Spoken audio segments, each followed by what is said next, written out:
Hey guys, how's it going? So one of you guys wrote a question to me asking about what are the pros and cons about swapping to a bigger wheel and tire combo. I looked around on YouTube, I didn't find too many good videos about it, so I'm going to explain to you what I think are the pros and cons of it. Alright guys, so first off, I'm going to go over the pros of going to a bigger wheel and tire combo. Pardon the handwriting and the drawings here. I have the literary abilities of a child, so bear with me. So from most to least important, I have what I think are the pros of running a bigger wheel and tire combo. And I'm more or less just talking about tires at this point, not necessarily wheels. First off, ground clearance. It's cheaper than a lift kit, it's easier than a lift kit. It doesn't seem to have the same suspension wear and tear that a lift kit would normally have, supposing you went a suspension lift, not a body lift. More ground clearance. It allows you to, now your truck's a little bit taller up in the air, your differential's a little higher up, axles, leaf spring mounts, 4-link mounts, everything's just a little bit taller off the ground. Ultimately, tire size does make the most amount of difference on overall ground clearance from the third member, from your drive shafts, etc., because that actually does make the spacing between the vital parts and the ground. That's the first thing that makes the biggest amount of difference. Second off, ability. Having the bigger tires does help, I think, with crawling up on rocks. It does have a slight cushioning effect if you're out in the desert and you're hitting a lot of gravel, rough dirt, and terrain like that. Lastly, looks. It gives the truck the right look. I don't know, I can't say much about looks. I don't know, I like the first two more. Looks, it makes the truck look better overall, I guess. So as I stated earlier, clearance being the most important thing. Let's say you're rolling on 30-inch tall tires, okay? And this is the front axle of your four-wheel drive, or even the rear, it doesn't really matter at this point. Alright, so here's your front axle. You're rolling on 30-inch tires. So in theory, you have 15 inches from the center point of your axle to the ground, right here. That's going to be 15 inches. Now let's say you upgrade to a bigger tire set, let's call them 34s just to make numbers nice and round. Now that your tires are 4 inches taller, you're going to cut that number in half. That means that the center point of your axle from here, or the low point of your pumpkin, to the ground, let's call that 6 inches. Well, now you're going to have 8 inches of clearance. And the reason being is even though your tire grew 4 inches, its radius only increased by 2. So now this distance will have increased by 2 inches. And overall, being that your suspension, let's say your leaf springs are on top of your axle here and there, or even underneath, or even if you have coilovers, the whole truck just went up 2 inches in total. So, second most important is ability. And what I mean by that, let's say this is the terrain right here. This is all dirt and you're coming up on a big rock or a big ledge, whatever. If you have a tire that's that big, that's going to be pretty hard because now you're relying on the four-wheel drive to you're actually relying on your rear axle to push this tire forward, and then it has to crawl up and over.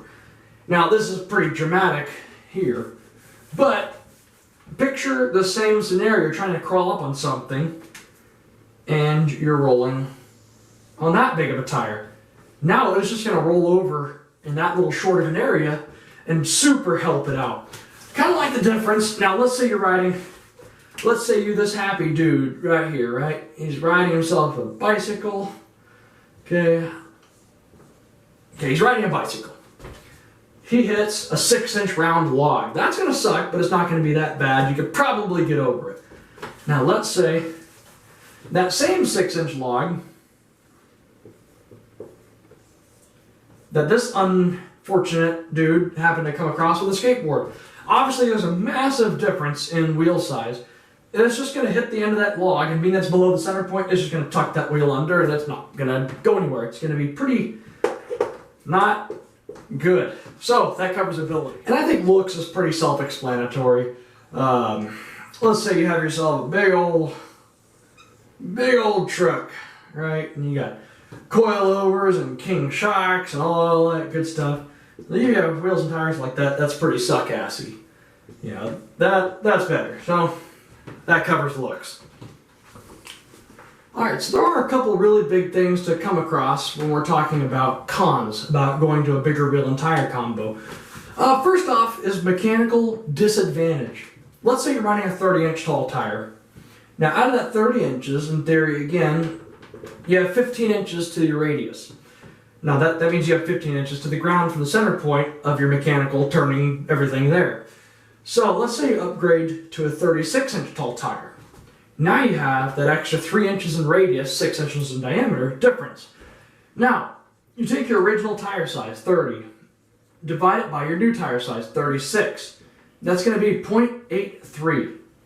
Now that leaves you with 17%. 17% overall, you divide by 2, that's your radius, that would be 8.5%. That means that your braking and accelerating will be decreased by almost 10%. Now that's in a perfect world, not giving any kind of credence to air resistance, lubrication resistance, parasitic drag by your disc brakes, etc.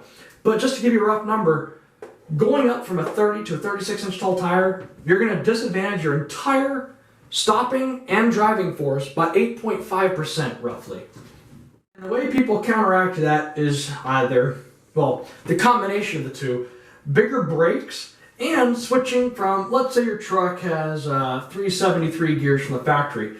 You're losing 8.5%. So you're going to want to gain 8.5% of gear reduction to kind of gain that power back. That'll put your speedometer back to where it was. So going from 373s, roughly 8.5%, would land you 400 gears, possibly 390s. And that'll at least put your acceleration and your speedometer back to where they were without having to recalibrate anything else. The next thing, let's say you're looking down at the top of your vehicle, the front facing this way. Supposing it steers from the front, this is a straight axle here with your four-wheel drive shaft going to the transfer case. Being that your tires are bigger and or wider, now supposing the green that I'm about to put here is your contact patch. That's the amount of rubber that's actually touching the ground. With the bigger and wider tires, you're also adding a bigger contact patch. Yes, that might be good for traction and abilities there, but when you steer, that's putting a lot more wear and tear on your outer tie rod ends or your inner tie rod ends, depending on what kind of suspension setup you have. Also, with that much more stuff going on, your forelink or your leaf springs is going to suffer some more, more wear and tear overall, being that you have a lot more rotational mass. Like my Mustang, when I went from the stock 25-inch tall tires to where I'm rolling on 31s now, it added about 35 pounds a corner. And that's a lot. That's a whole, I felt it a lot in the brakes, I felt it a lot in the drivetrain. Also with that, being that you're adding more sidewall, now we're just going to do an exploded view here. So this is your sidewall here. That's your rim. Being that you're increasing sidewall size, you're also going to have a huge delay in your... When you steer, that tire is going to want to buckle, or at least some of it's going to want to pinch or roll under. That's why you see race cars have these low-profile tires with relatively thick sidewalls. That makes the car that the moment the wheels turn, that tire is going to turn too, and it's not going to let the tire roll or cusp under. So with the bigger tires, you are going to feel a little bit more side-to-side sway, maybe more lethargic steering. Overall, sharp cornering is going to be not the greatest after that. So overall, do I think bigger tires, do I think that's going to be a good way to get your truck off the ground and whatnot? I think it is. It's cheap to find tires that are used on Craigslist, even if you buy cheapies just to help you out with trimming your fenders, cycling your suspension up and down to see where everything lands and moves. Even if they're just for mock-ups for a future set, I think it's a really good thing to do. The only thing you have to remember is to start stopping sooner and start accelerating sooner. It's not going to be that big of a difference. 8.5%, like I said, going from 30 to 36 is a really big jump that I doubt most people do. Most people go up in 2-inch increments or 3-inch increments as the truck gets bigger and bigger and the abilities get better and better. I think it's a great thing to do, but overall, your suspension is going to require more maintenance. Tie rod ends, pitman arm, idler arm, drag link, center link, 4-link, 3-link, all this stuff's going to be a lot more prone to wear and tear. Your steering probably won't make much of a difference in feeling at the steering wheel, but the actual truck or SUV's reaction time will be more delayed, and you will feel that too, especially in the back. Once you steer, you'll feel the back kind of twist side to side.